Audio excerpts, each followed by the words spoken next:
Hello, everyone. Welcome to this virtual event at the very beginning of year 2021. As we bid farewell to the extremely unusual year of 2020, there's so much to look forward to everywhere around the world. Indeed, new change has been taking place around the world. Today, the US just had the new president in Joe Biden. And for HKU Business School, the year of 2021 is also very special as we start to celebrate our 20th anniversary officially at the beginning of this year. HKU is the oldest university in Hong Kong. It has a long history of economics and business education and research. But the Faculty of Business Economics, or HKU Business School, was officially founded only 20 years ago. So we are a young and dynamic business school, and it's just about taking off to new heights. So as part of the celebration, we're going to invite global leaders to share ideas and insights with us in dialogues, in lectures. So today is our true honor and a great pleasure to have the CEO, chairman, co-founder of Blackstone, Mr. Steve Schwarzman, to speak with us speak to us from New York. So Steve is a legend in business and finance, but his achievements go far beyond that in the global stage. So to all of us, Steve doesn't need introduction at all. So I'm not even trying to do it today. But Steve has just written a book titled What It Takes, Lessons in the Pursuit of Excellence. And this book is nicely translated into Chinese, titled 苏世民我的经验和教训. With great interest, I read the book and I found both Steve's stories and the book's insights absolutely fascinating. So we're going to talk about some of it and some other related interesting topics. But before we start, I really want to take this opportunity to thank Li Ping Zhang for helping set up this, and thank the teams on both sides for working out all the details very nicely. Without further ado, let's turn to Steve. Steve, how are you?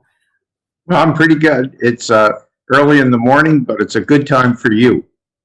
No, thank you so much for talking to us in so early in the morning. It's really truly a pleasure. So as I said, I'm really fascinated about your book. So maybe you can start with sharing some of your thoughts on why writing the book, what this is truly the true objectives, and what it does. Well, it's interesting. Soon after I visited Hong Kong U, where I spoke 10 years ago, Hank Paulson, who was Secretary of the Treasury and had just retired from that position, called me up on one issue he wanted to talk about, and then he said, "You ought to write a book." And I said, "Why would I write a book?" He said, "Because you have a lot to say." And I said, "Well, I'm pretty busy." And he said, "You should keep some notes." And I did. And a few years ago, I said, I've been in business and involved with charity and government for over 50 years. I'd like to share what I know to help younger people and other people mid-career to figure out where to go, what to do to make themselves have more success in what they're doing, how to create things, as well as how to have a better life. And it's real adventure writing. I take my hat off to anybody who does it. I'm used to just talking, and like most of us. And the book turned out to be really a tremendous success. It was released in China, and for a while was the #1 book in China, which was astonishing to me as a foreigner. And so it's been a bestseller in the United States. And what I found is that people give it to other people. If you're a parent, ironically, parents have trouble talking to children about what to do in life and how to do it. And sometimes the parent will buy it and they'll give it to the child or young adult, and then they send me emails to thank me. And it was completely surprising, that whole chain of events. Yeah, that's very nice. Indeed, I think the book is truly well done. And as you said, I think the objective is to try to help young young people, young generation to gain insights about leaderships. So this is something we want to talk about too. So the but as you just mentioned that as we were talking, you give a lecture here in HKU Business School 10 years ago about global growth prospects, and what's a very interesting event. And then you had great insights. Some of my colleagues still remember what you said after the financial crisis, which turned out to be true for roughly the last 10 years. Now, 10 years later, we are almost in the still in the middle of the pandemic crisis, and there's so much going on. So I think it's a time where young people, and in this um, kind of changes of the new world, we're looking for insights, looking for guidance. So I think this book will tends to be. That's why the book is can be so helpful to them. And the you one of the things that you do nicely is in the end of the book, you summarize 25 rules for work and life. So this is sort of the key takeaways in some sense. And the first one I find is very, in particular, interesting.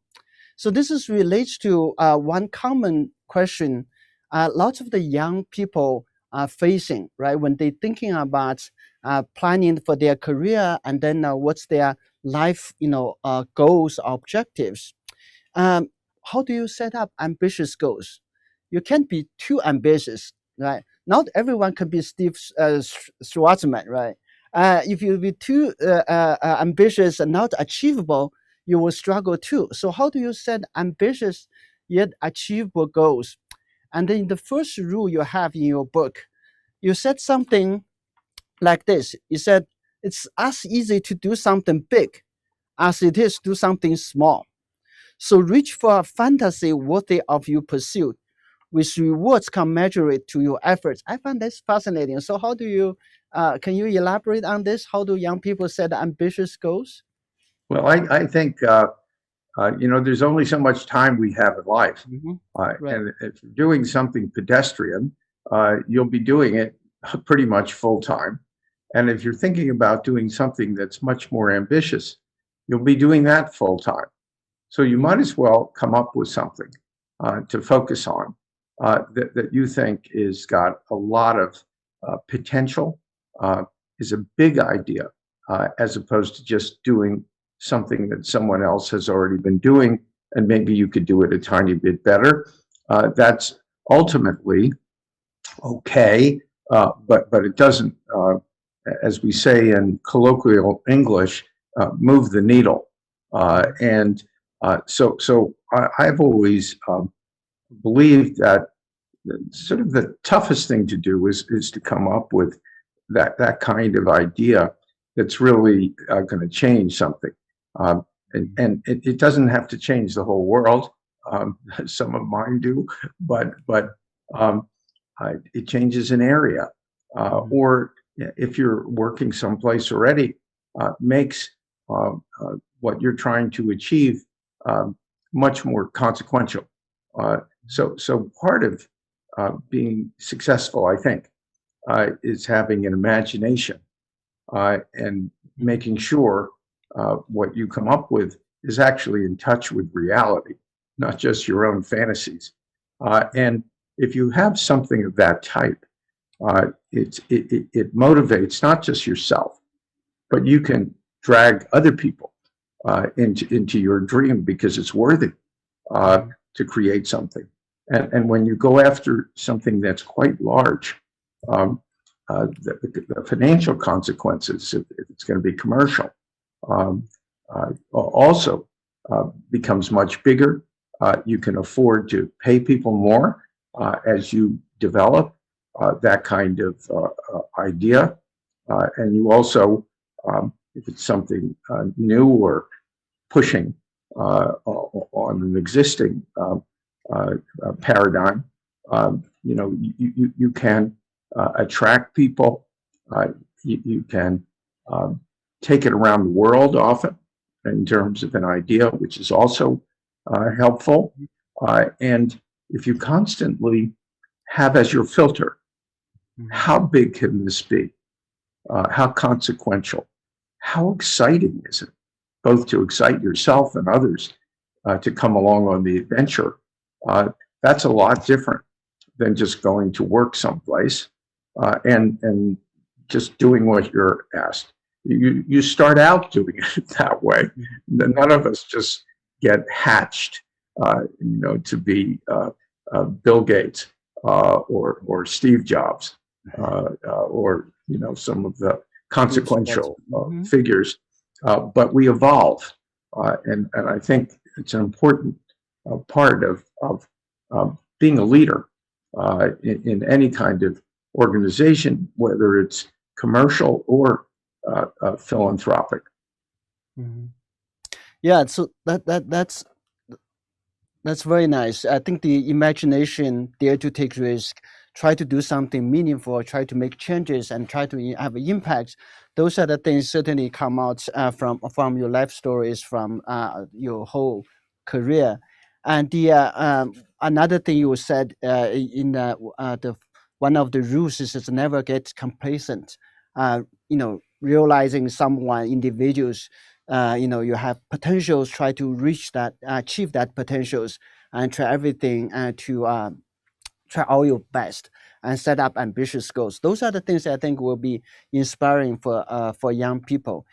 So our school has a large body of undergraduate students and master students. So these are young students, but they tend to be very best bred students from Hong Kong, China, around the world. As I mentioned to you earlier on, the Hong Kong U has a long tradition of business economics education. One of your friends, Anthony Leung, was actually undergraduate students here in this university studying economics. So lots of young students, like him, studying here, but looking into the future, try to set up ambitious goals for themselves. So I think learning from your insights and then experience will be quite helpful for these kids. The some of the students also will face another question, which is, ambitious young people set up ambitious goals, and then it's going to be challenging, and then inevitably they make some mistakes. Young people always, this is basic by definition. We all make mistakes. We used to be young. And one of the things I find very amazing in your book is you talk about lots of stories where in the early stage of your career, you made mistakes. Sometimes it can be even embarrassing mistakes, right? But you're open to talk about this, and then you learn from your mistake. Even in the later stage, I remember in your one of the chapters where you talk about one of the key sort of judgment error you made on certain cases, right? So throughout, I can sense that learning from your mistake and help you to become better and then grow. So from young, even to later stage. So how do you tell young people about learning from your own mistakes? Well, I think divide that into two parts. First, try not to make mistakes. Nobody tries to make them, it speaks to something that you mentioned earlier about taking risk. Most people think that entrepreneurs take risk. Entrepreneurs don't think they're taking risk, and I'm sort of one of them. And I only go into battle when I think I'm going to win. with overly convincing odds, you have to think about everything that's going on. But once you make the decision that you have something that's truly remarkable, the reason you think that is that it probably is, and then you go ahead and you can't let other people who are uninformed sort of defeat you on that. And so that's one big difference, that outsiders look at what you're doing and say it's risky. You say, no, it's absolutely going to happen. And that's got to be based on analysis as well as your own instinct. But as to your question, geez, there's nobody who doesn't make mistakes, ranging from heads of state, where we all get to read about it or hear about it and debate what they're doing, or heads of companies or heads of areas within companies, heads of not-for-profit organizations. Mistakes get made. It's inevitable. Sometimes they're small. Sometimes they're more consequential. I've learned that what you don't want to do is make the same mistake twice, not just personally, but within an organization. And mistakes sometimes, help you reform what you're doing, change what you're doing, and allow an organization to really leapfrog and go to the next level. So how do you deal with mistakes? Well, most people try and hide them. When they happen, they like to make pretend either they're not happening or they weren't there and they had nothing to do with it. And then they blame somebody else who did. People metaphorically walk around them to get someplace and isolate them. Well, that's exactly the wrong thing to be doing, because when a mistake is made, it's not just a person typically. And if it is a person, there's somebody who put them in that position and didn't train them. So it was either a bad selection. So you got to look at your whole selection process as to how you choose people to be in a certain kind of position. Maybe it's bad training. How did you let that happen? Or maybe it's bad controls.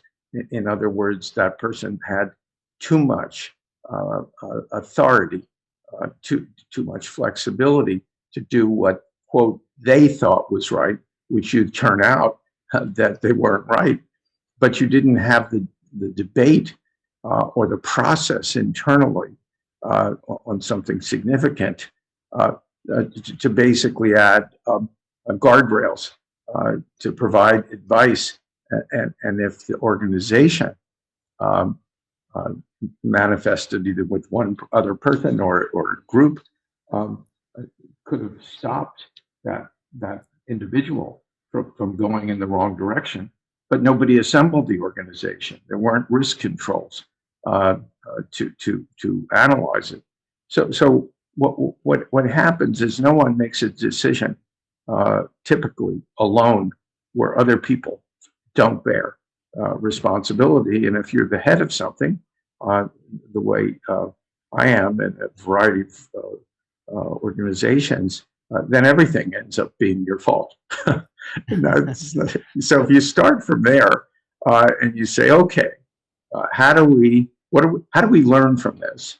And you assemble a group of people within your organization to talk about it, because it affects the organization, it affects everyone really, and you have to do in effect, if it was the military, you'd call it an after-action review, and you can't be pointing at anyone because it was a systemic failure, and we got to just fix the system.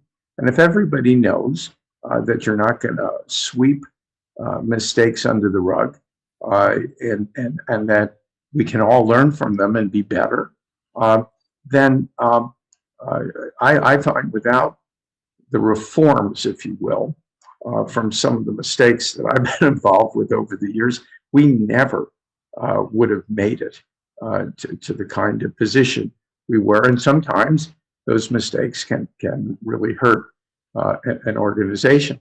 And so some mistakes, even though they're horrible, if you're involved with them, are the poise points. They're the pivot point around which to grow an organization and make it unbelievably strong. Right.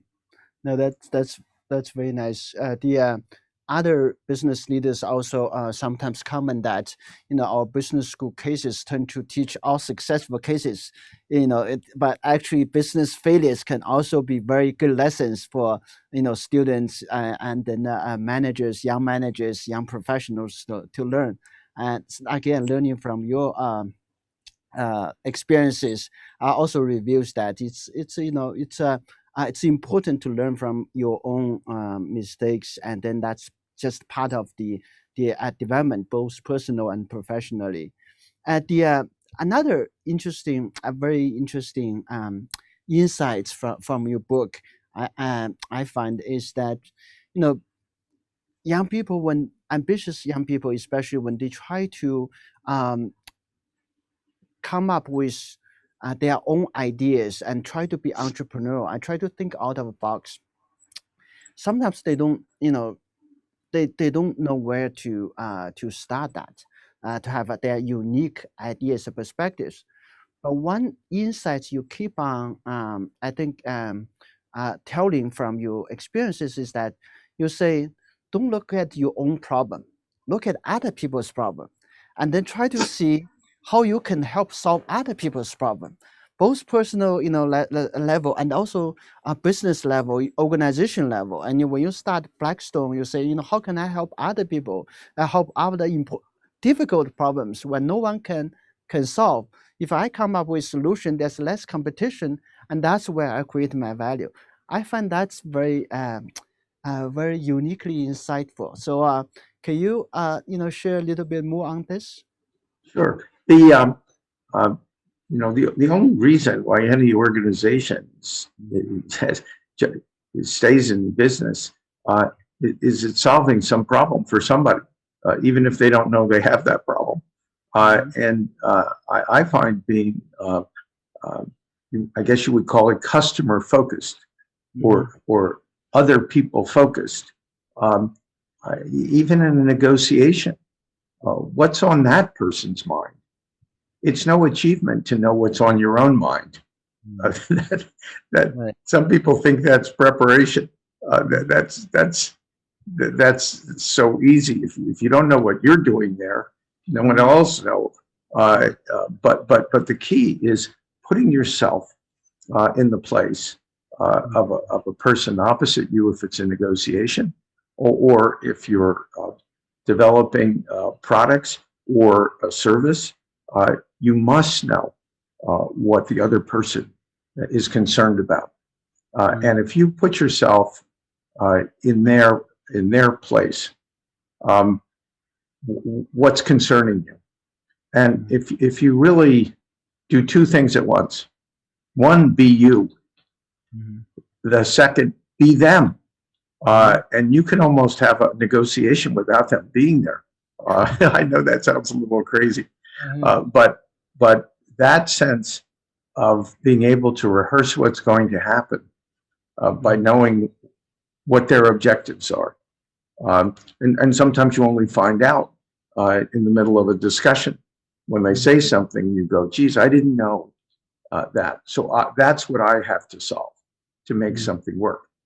And just as simple as in a low interest rate environment, if investors want products that have very high current income, but not as high as it used to be, but still quite high. If you sell that product, you might have much greater success than one with a higher return without a current income component.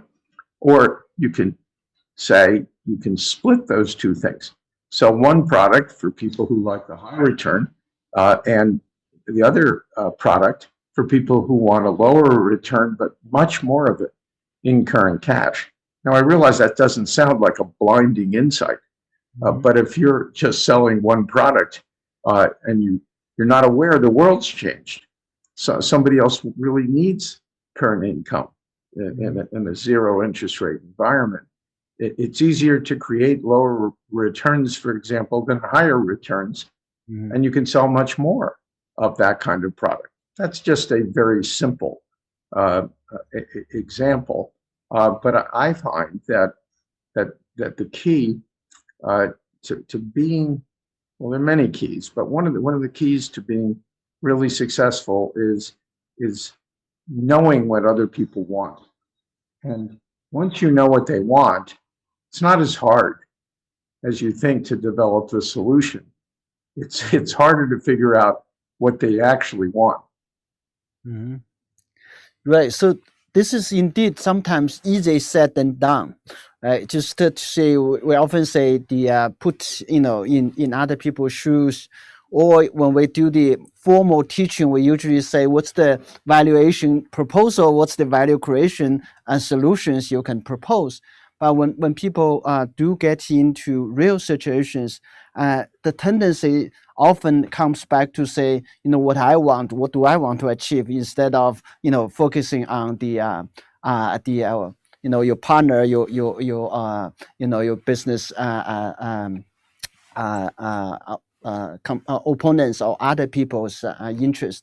So some of the stories you shared, some of the experiences you shared, I think are very nice examples of thinking from other people's point of view and what you can help them actually make lots of this easier. So some of the in addition to the young undergraduate students master programs, we do also have many programs where the MBAs, EMBAs, where they are managers, entrepreneurs, professionals, and I'm sure they will also find your book interesting in terms of how do you manage organization, how do you develop strong leadership, leading a successful firm. And there you have many interesting stories and insights as well. One of the things I find interesting is that you emphasize on hiring the best people, and then assembly all the best people and have a strong team. But very often, when you have the best people around you and everyone is outstanding, sometimes it's harder to make them work in a team coherently. How do you deal with that? Well, that's a really good question. And usually when you start a business, you don't know what you're looking for in terms of establishing a culture. And what I found, I started out just trying to hire smart people, but as you say very wisely, some of them weren't so cooperative. And what I learned is that extremely bright people who are disagreeable or selfish or actually just somewhat eccentric is not a way to build a coherent culture. And so, when hiring people, that's sort of one of your most important things you could ever do.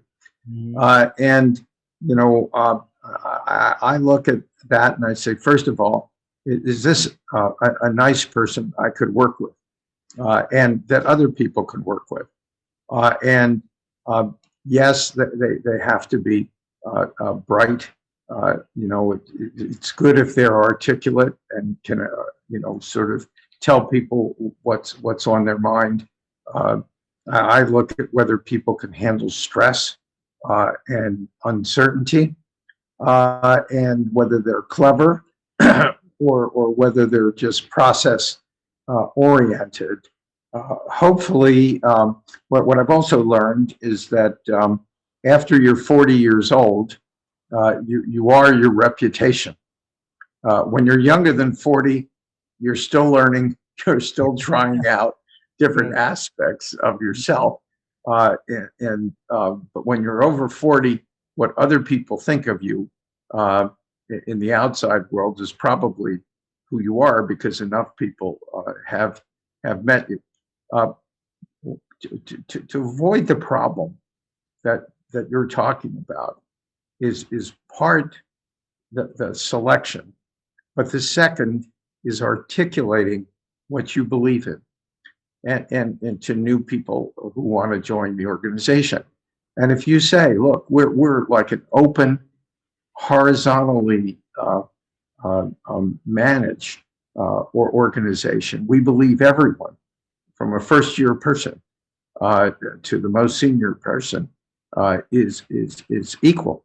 We're all equal. We're all probably just as smart. The only difference with the older people, they've had more experience.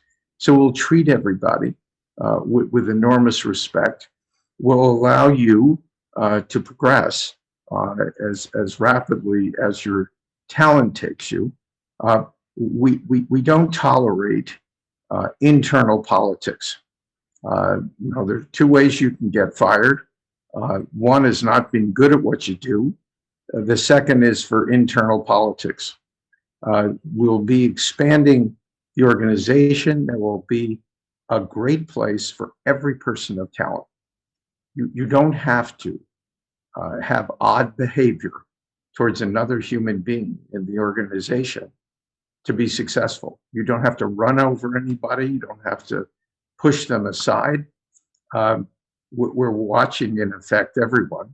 We do not tolerate that kind of behavior.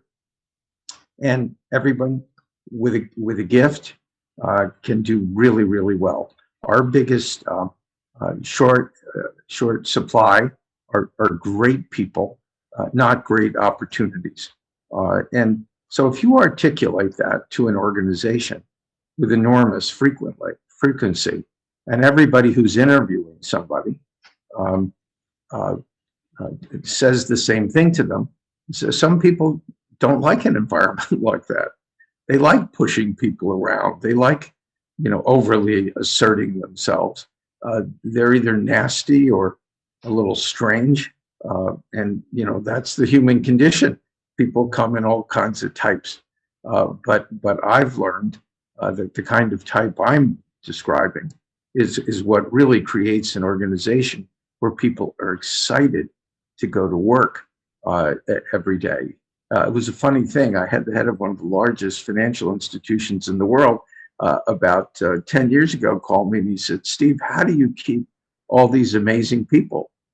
He said, "I'm one of the most famous companies in the world. I keep losing people." You don't lose anybody. Why did they stay? And they stay because it's exciting.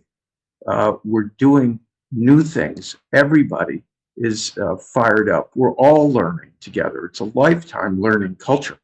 So if you explain people on the way in and you create that kind of culture, then you don't have to worry about the problem that you were talking about. If your organization isn't as well managed, or the vision for each person isn't as clearly articulated, you can get that odd behavior. Well, one thing I find as a leader, if you tell people what you stand for in terms of values, that people will accept those values, or they won't be there. Or if they get in the door somehow and they don't have that values, other people will want them to leave. I know that's a long answer, but it's an important aspect of building any kind of organization, for profit or not for profit. Yeah, this is actually a very important lesson, I think, for leaders to build strong organizations. From what you said, you build a coherent corporate culture for Blackstone, where you can attract the best people and then can work together. This is actually, as we all know, corporate culture differs across sectors to sectors. Financial institutions versus Silicon Valley high-tech firms are probably very different. And then even among financial institutions, they have different cultures. But it looks like, and from your books, from what you just said, Blackstone, you have created this culture where the people, the best talented people, can find to come share the same value and can work together nicely. So that's probably a good lesson for leaders who want to build long-lasting, sustainable, competitive organizations like Blackstone. So this is very important, very very nice. The You also mentioned when you interview people, kind of people you look at, you're very careful in terms of selecting the right type people. One of the things you've been stressing, and you just mentioned, also you talk about this in the book, is you want people to be able to work under stress and will be able to people to be able to work under uncertain environments. Now the whole world we are getting into this turning into change to seems to be more uncertain, more volatile, and all that financial sector and then even any other sectors as well. So, do you see the needs for some different leadership skills, leadership types in the new sort of changed, rapidly changing world?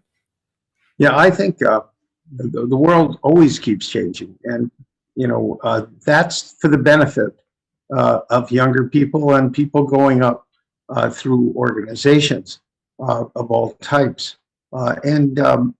Because of the rapid changes in technology, um, organizations that used to be relatively stable, for 50 years, now there is no real stability in an old-fashioned way. Uh, we know that in every organization, it's either being disrupted or it's a disruptor. And change is coming so fast, and we've seen it in the pandemic, of course, with the advent of Zooms and virtual learning. I mean, here I am sitting in my library in Florida, and I'm talking to you in Hong Kong. These 5 years ago, 3 years ago, um, people didn't use video conferencing much.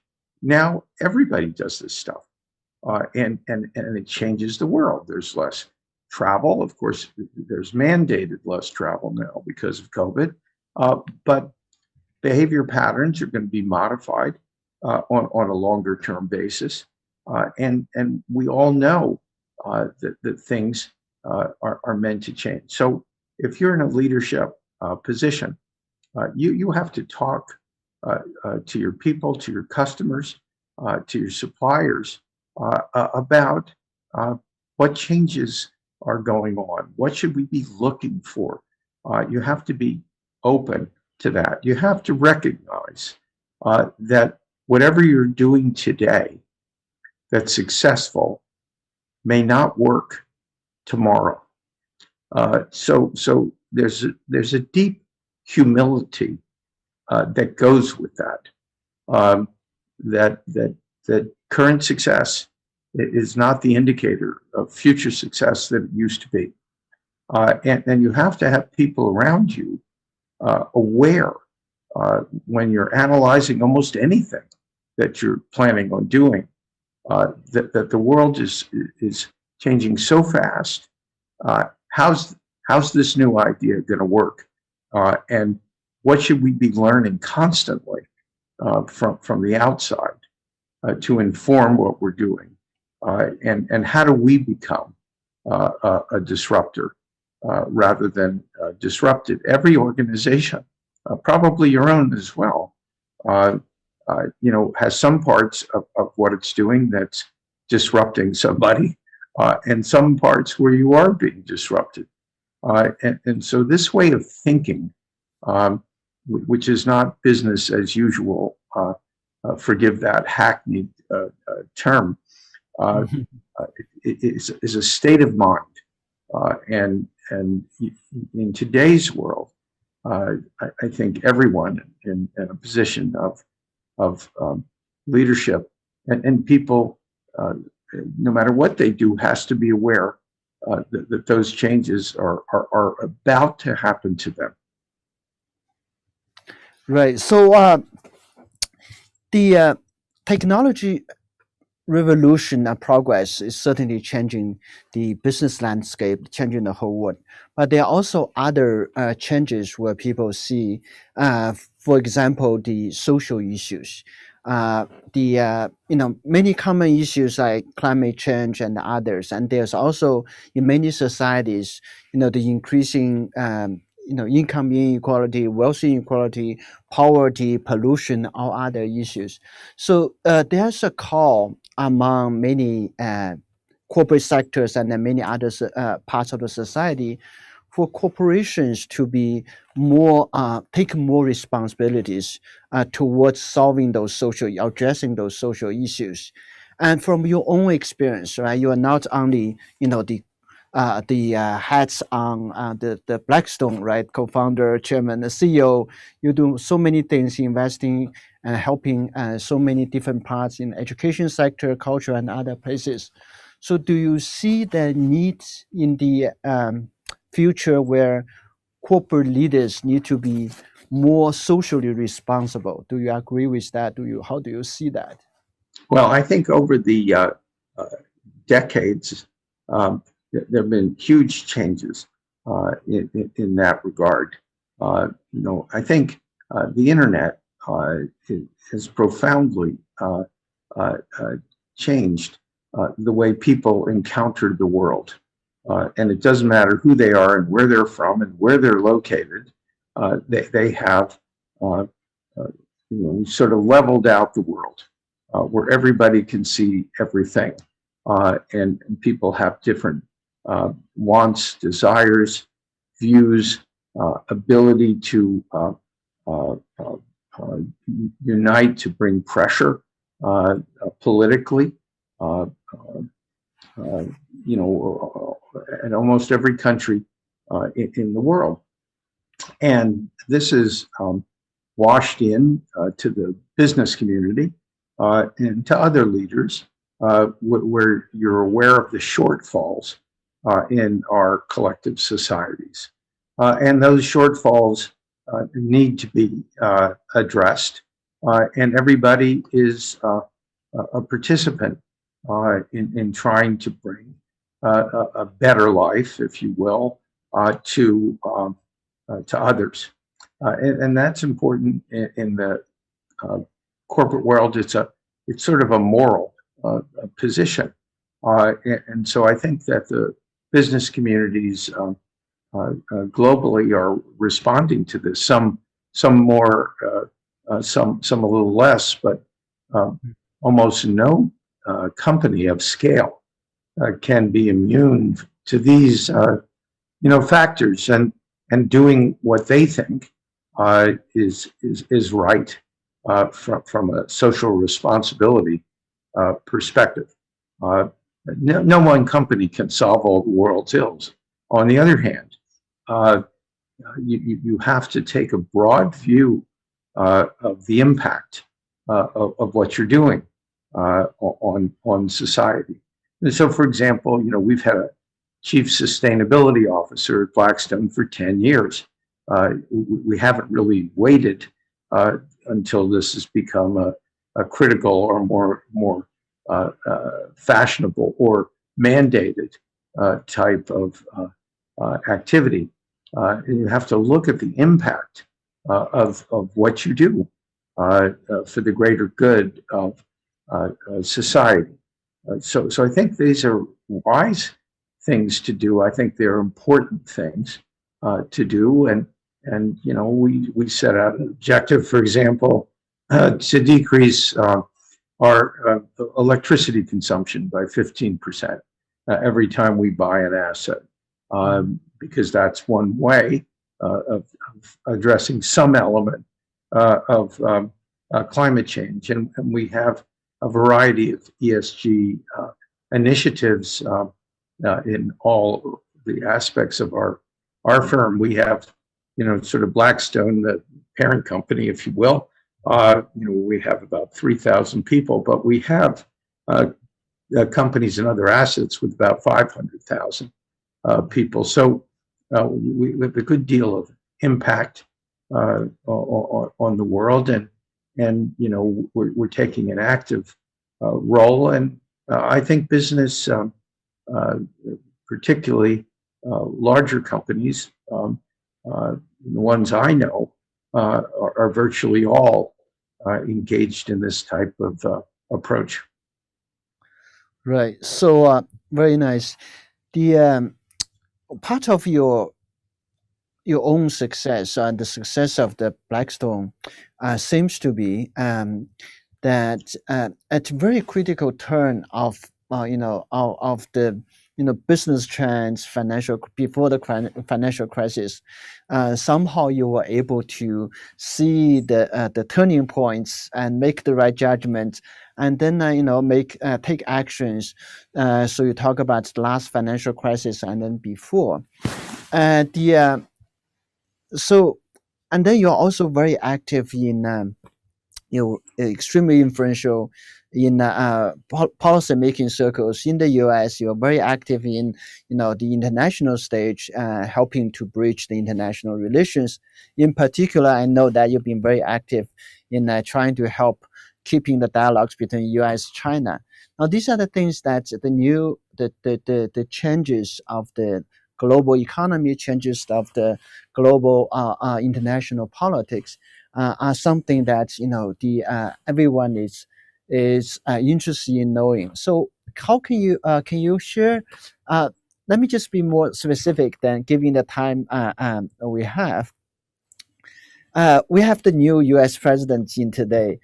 Do you see the U.S.-China relationship evolving into something different from last a couple years? Well, we first, in a general sense, if you're involved with any significant scale organization now, you always have to be looking at the overall political context and economic context and social context that you're working in. I happen to enjoy those complex intersection of forces. And so it's fun for me, actually, to try and figure these things out, and also on a personal basis, try and help out where I can, where I know people, or am asked to help out. So as to U.S.-China relations, as you know, over the last 4 years, the table has been reset, and there's much more complexity now, difficulty between those two countries for a variety of reasons, which you'd be knowledgeable about.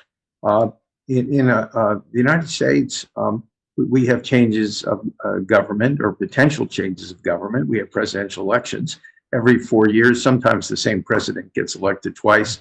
That's the limit in our country. And with a new president, particularly if it's a different party, we have two parties, Republicans and Democrats, and they believe somewhat different things. We just finished with the Republicans, and the new president, President Biden, has just been inaugurated. In other words, he now has his job, and has brought in a very large and experienced team, a lot of whom worked in the Obama administration from 2008 to 2016. So his group of people know each other quite well. They're very experienced, and I think they are, as a group, much less confrontational than the previous administration that just finished. So I think we should expect there to be a thoughtful review, which hasn't been completed yet because the administration, the Biden administration, just started, to U.S.-China relations. Now, these two countries together represent somewhere between 35 and 40% of the global economy, based on which set of indices you use for that calculation. Either way, there are like 200 countries. If two of them, 1% of the countries, have up to 40% of the world's income, these two countries better have a good working relationship. They don't have to believe all the same things. There are different political systems, but the need to be open and to understand the point of view of the other side and work cooperatively on certain major problems makes the world work in a safer and better and more productive way. And so I believe that longer term, that's really sort of inevitability, because it's in self-interest. Although each country could go its own way, I think neither will be doing as well as they could dealing with that natural intersection. So I think there'll probably be a reach out, whether from the Chinese side or the U.S. side or both, and that they'll start discussing things in a way that wasn't done before. In the previous 4 years, there'll be inevitably disagreements in certain fundamental areas, whether it's technology or some other geopolitical issues. On the other hand, there are natural areas to have the countries cooperate, whether it's in climate, healthcare, terrorism. There's a whole laundry list of things where countries breaking apart is ridiculous, and where everybody's a winner. The Chinese, as you know, call that a win-win outcome.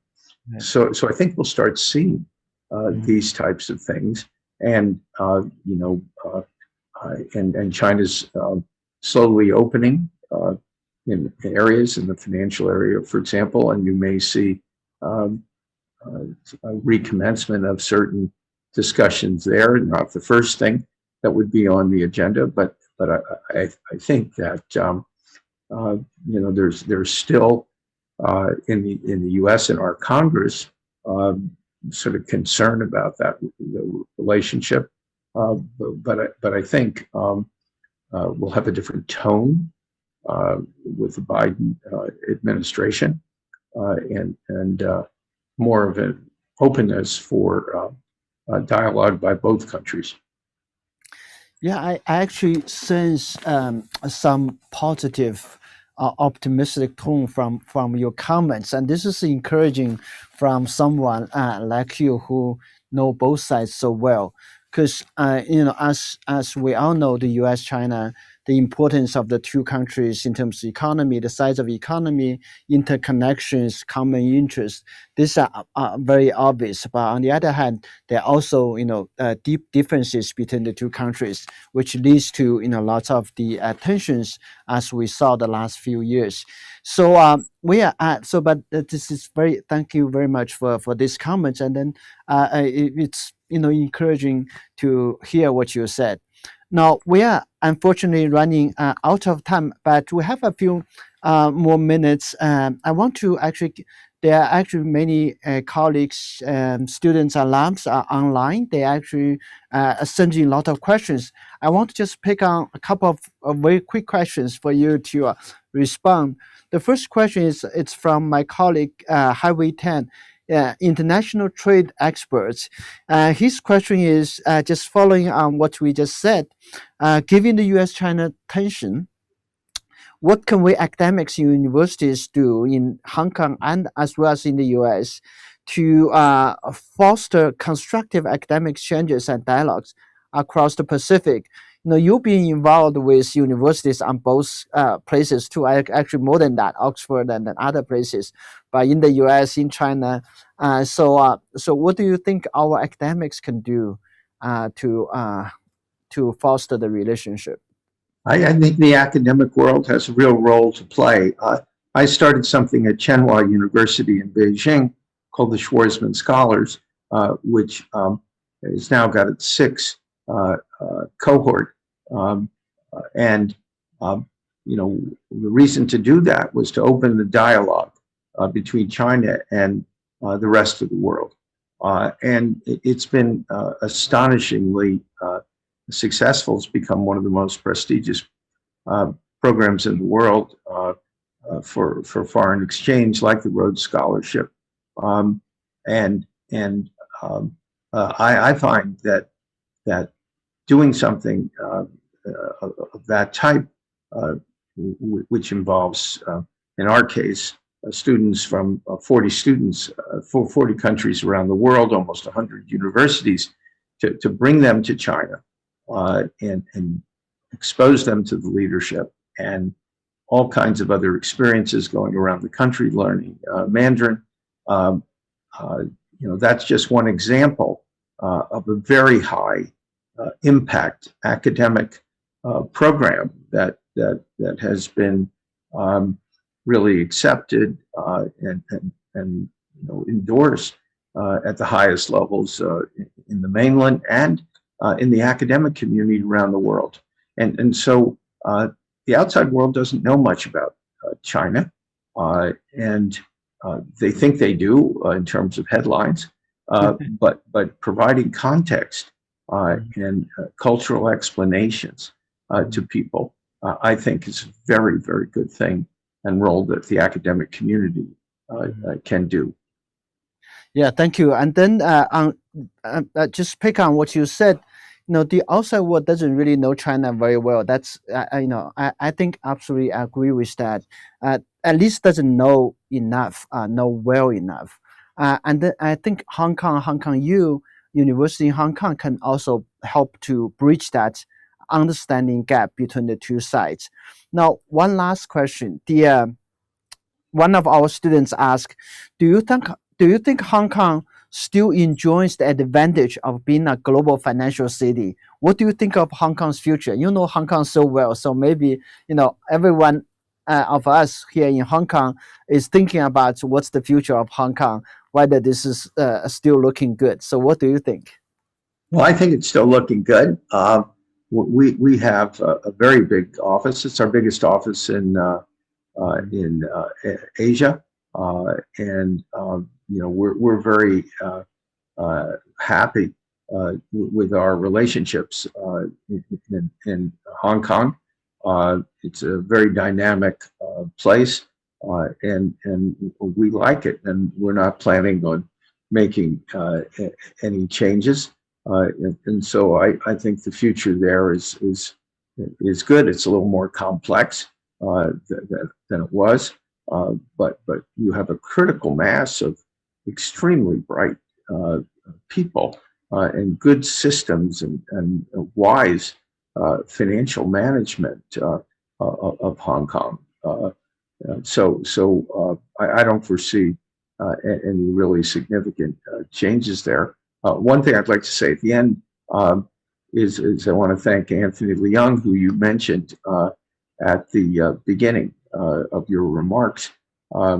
And Anthony was our first partner in Greater China.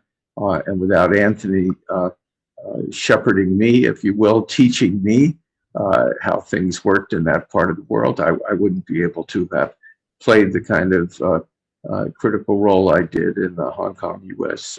trade relations agreement and other things that I've done. So thank you to HKU for providing me Anthony, and Anthony being a good professor and teacher for me. Mm-hmm. Oh, thank you so much.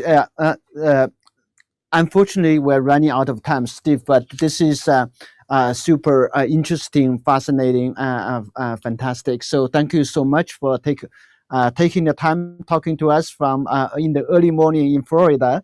We're certainly looking forward to welcome you to Hong Kong you again in person sometime in the future. Thank you very much. Thank you. Thank you. Thank you, everybody, for joining us. Thank you.